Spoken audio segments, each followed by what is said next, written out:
नाज़रीन, अच्छा थोड़ी सी बात करते हैं अब सेहत के ऊपर। सेहत को इग्नोर नहीं किया जा सकता।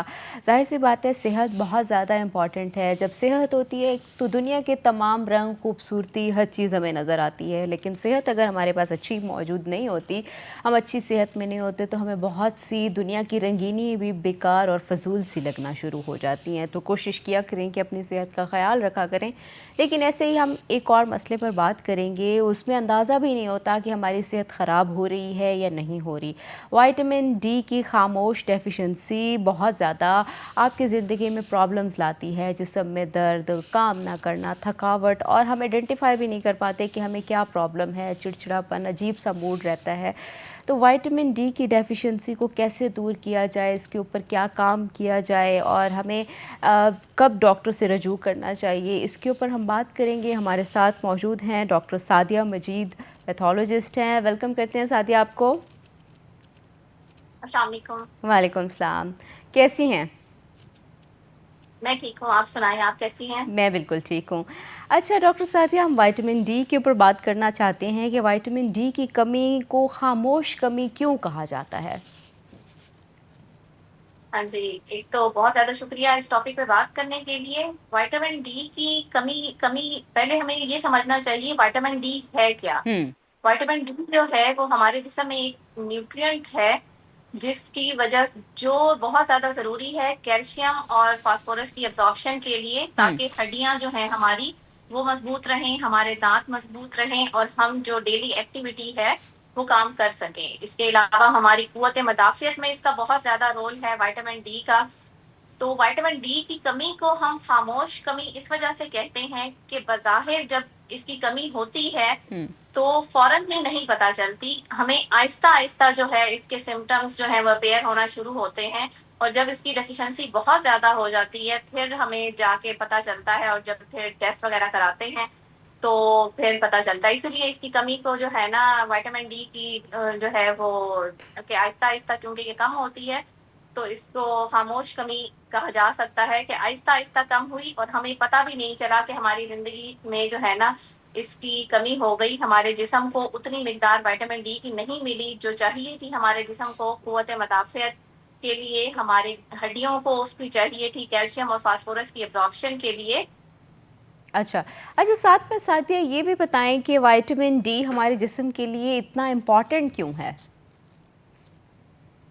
जी, विटामिन डी जो है मैंने यही बताया कि हमारे जिस्म के लिए बड़ा इम्पोर्टेंट न्यूट्रिएंट है, कि अगर विटामिन डी की कमी हो हमारे जिस्म में तो हमारी जो हड्डियां हैं या हमारा जिस्म है वो कैल्शियम और फास्फोरस को एब्जॉर्ब नहीं कर पाता। अब आपको पता है कि हमारे जिस्म में अगर कैल्शियम की कमी हो जाएगी तो हमारी हड्डियां जो है वो बहुत ज़्यादा भुरभुरी हो जाएंगी, और इवन जो है इतनी ज़्यादा अगर कैल्शियम की कमी हो जाए हमारे जिस्म में तो हड्डियां काम करना छोड़ देती हैं, और हर वक्त जिस्म में जो है वो बहुत ज़्यादा दर्द रहता है, हड्डियों में बहुत ज़्यादा दर्द रहता है, जिस्म में दर्द रहता है, कमर में दर्द होता है। इंसान का जैसे आपने कहा कि हम्म। मूड बहुत ज़्यादा स्विंग होते हैं, तो इसकी कैल्शियम की एब्जॉर्प्शन के लिए विटामिन डी का होना बहुत ज़्यादा ज़रूरी है, कि इतनी अमाउंट में विटामिन डी हमारी बॉडी में होना चाहिए, हम्म। ताकि प्रॉपर जो है वो विटामिन डी कैल्शियम को एब्जॉर्ब कर सके। अच्छा। अच्छा साथिया, साथ में ये भी बताएं कि विटामिन डी की कमी किन लोगों में ये ज़्यादा ख़तरात होते हैं कि उनमें विटामिन डी की डेफिशिएंसी हो सकती है? विटामिन डी की डेफिशिएंसी उन लोगों में बहुत ज़्यादा होती है, जैसे हम लोग आजकल के एनवायरनमेंट में देखें कि हम लोग बाहर धूप में नहीं निकलते, हम्म। और हालांकि सूरज की या धूप की कमी नहीं है, क्योंकि मेन सोर्स हमारा विटामिन डी का सनलाइट है। हम्म। जो सूरज की रोशनी है उसकी जो अल्ट्रावायलेट रेज हैं वो main source of vitamin D है। हम्म। तो पहले जमाने में आपने देखा होगा जो लोग खेतों में काम करते हैं थे, या जो लोग बहुत ज्यादा घर से फ्रीक्वेंट बाहर निकलते थे, या बाहर हम लोग धूप में निकलना बहुत ज्यादा कम हो गया। जो लोग क्लोज एक्टिविटी, इंडोर एक्टिविटी में रहते हैं, सारा दिन ऑफिस में काम करते हैं, या बूढ़े हैं बाहर नहीं जा सकते, उनमें बहुत ज़्यादा होता है। अच्छा, फिर प्रेगनेंसी में आपको इसकी रिक्वायरमेंट होती है, उनमें भी कम हो जाता है। अच्छा, कुछ लोगों की रंगत जो है वो स्याह होती है, उनमें विटामिन डी एब्जॉर्ब करने की सलाहियत जो है वो कम होती है, उनमें भी कमी के चांसेस जो हैं वो ज़्यादा होते हैं। हम्म। अच्छा, दूसरा ये भी बताएं कि पाकिस्तान में इतनी ज़्यादा विटामिन डी की कमी क्यों ज़्यादा बढ़ता है, ये मसला क्यों बढ़ता जा रहा है अब? पाकिस्तान में इसी वजह से बढ़ता जा रहा है कि हम लोगों ने वो जो हमारी आउटडोर एक्टिविटीज थी वो हम्म। लिमिटेड कर दी है। हम सारा दिन जो है वो इंडोर्स में हैं, हम ऑफिस में सुबह उठते हैं, मतलब जो ऑफिस वर्कर हैं या जो भी काम करने वाले लोग हैं, सुबह उठते हैं, गाड़ी में बैठ जाते हैं, गाड़ी में हैं, गाड़ी से निकले, ऑफिस में बैठे, ऑफिस में भी हम अंदर बैठे हुए हैं और हमारा कोई सन एक्सपोजर नहीं है। और उसके बाद हम शाम में भी फ्री हुए तब सूरज वैसे ही जो है खत्म हो चुका होता है, फिर हम अपने अपने घरों में। और वो जो पहले इतनी कमी नहीं होती थी, वही बात कि हमारी आउटडोर एक्टिविटीज ज्यादा थी, हमारे लोग ज्यादातर खेतों में काम करते थे, हमारे लोग ज्यादातर बाहर काम करते थे, उनको सन एक्सपोजर था। और अब क्योंकि हम लोग बहुत ज्यादा जो ऑफिसेज में या उसकी वजह से या इंडस्ट्रियल एरिया की वजह से जब से ही कंजेस्टेड बिल्डिंग्स हो गई हैं, तो हमारी एक्टिविटी अंदर जो है वो रह गई है, इंडोर एक्टिविटीज रह गई है। हम काम जो करते हैं वो कमरों के अंदर या ऑफिस के अंदर करते हैं। और कमी सूरज की नहीं हुई, कमी जो है वो हमारी वजह से है कि हमने बाहर निकलना छोड़ दिया है, सन एक्सपोजर हमारा कम हो गया है। कम हो गया। अच्छा, साथ ही साथ में थोड़ा सा ये भी बताएं, क्या जो हम डाइट लेते हैं आजकल की डाइट भी अच्छी नहीं है जिसमें विटामिन डी हो? और पहले वक्तों में लोग विटामिन डी वाल से भरपूर चीज़ें खाया करते थे तो तब कमी भी नहीं थी। आजकल की डाइट भी इस तरह की है, और किन चीज़ों से हम विटामिन डी आसानी से ले सकते हैं? अच्छा, आपने एक तो वही बात कि विटामिन डी सबसे ज्यादा जो मेन सोर्स, उसका जो रिच सोर्स है वो सनलाइट है। हम्म। ठीक है, तो फूड में भी होता है, कुछ फूड्स हैं जिनमें विटामिन डी पाया जाता है, हम्म। लेकिन जो सबसे अच्छा सोर्स है हमारा वो सनलाइट है कि हमें हफ्ते में 3 से 4 दफा 15 मिनट से आधा घंटे का एक्सपोजर होना चाहिए। हम्म।